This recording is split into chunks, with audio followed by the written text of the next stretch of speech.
Us here.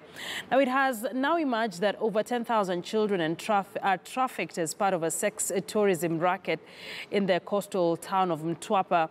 A recent report on online child exploitation in Kenya reveals that the high numbers are attributed to economic inequality. Our coast-based reporter Francis Mtalaki now joins us live with the details. Francis, good afternoon. Very shocking details coming from that report.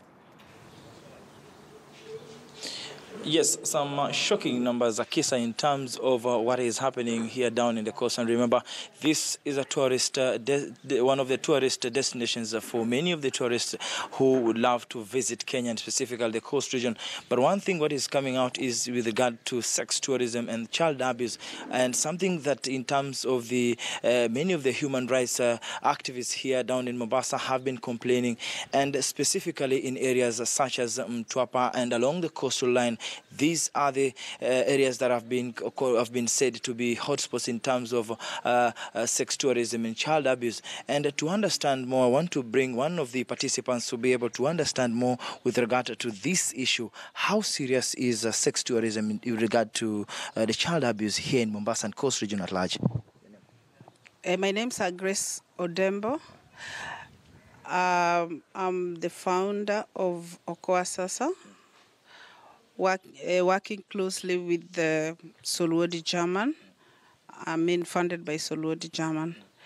It is true, sex tourism in Coast Province is rampant.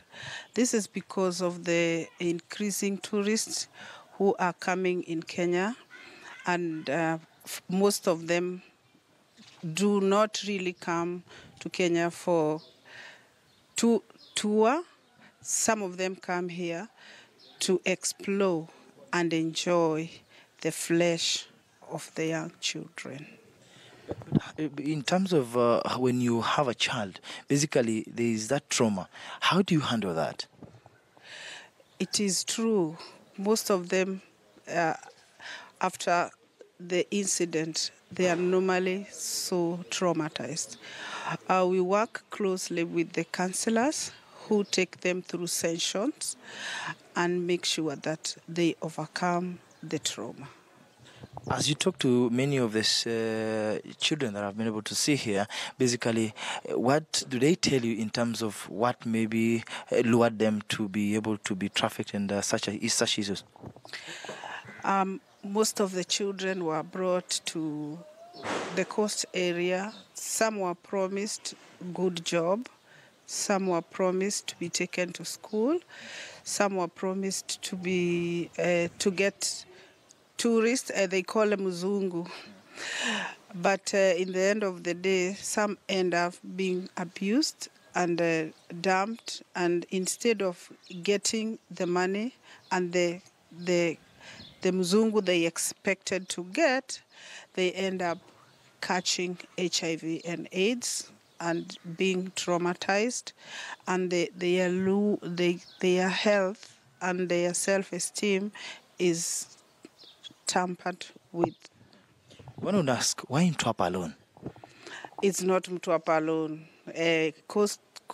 Along the coast area, Mtwapa, Malindi, even Bamburi nowadays, it is the sex tourism, the child sex abuse is there. And Mtwapa is known, it is known because most tourists settled in Mtwapa a long time ago. Yes. Thank you so much. Maybe if I could have, maybe you can come closer. I have one of the foreigners, and I'm told she's also one of the founders, so it's interesting to be able to hear from you. Maybe you can just give us a comment on what is happening here. I came here 1985, 33 years ago. And basically, basically, can you tell us how, what maybe could have led to all this problem in terms of sex tourism and child trafficking? Yes, when I came and saw this paradise, the sea marvelous, and the flowers and everything, I really think I am in a paradise. But the situation of women and children were very miserable. And then I saw a lot of tourists from all over the world, also German ones, who came were marveled and had a world traveling behind. They had money for that. They saw the misery of women and children, and they used that for her cheap pleasure. So I got angry about that. And when I spoke with the women who were abused by this man, so they told me they are also angry. They said, do you think it's a pleasure to go with all these idiots? So, and then I said, if you feel like that, please let's think again, what could you do?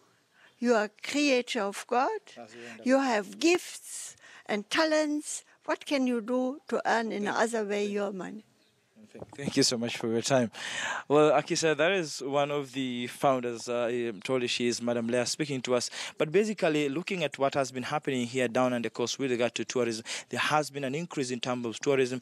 But as we've been able to hear from one of the ladies that I've been able to speak to, it says that the increase of tourism has also led to the increase in number of these cases that have been reported here. But also, some humanitarian activists are going around in trying to raise awareness and also doing some campaigns in terms of combating. But the areas that are said to be prone is Mtwapa and other areas along the Indian Ocean, that is Malindi, Lamu, and Mombasa in general. Akisa. Francis, excuse me. Francis, thank you very much for that update. Francis Mtalaki joining us live from Mombasa. I want us to take a quick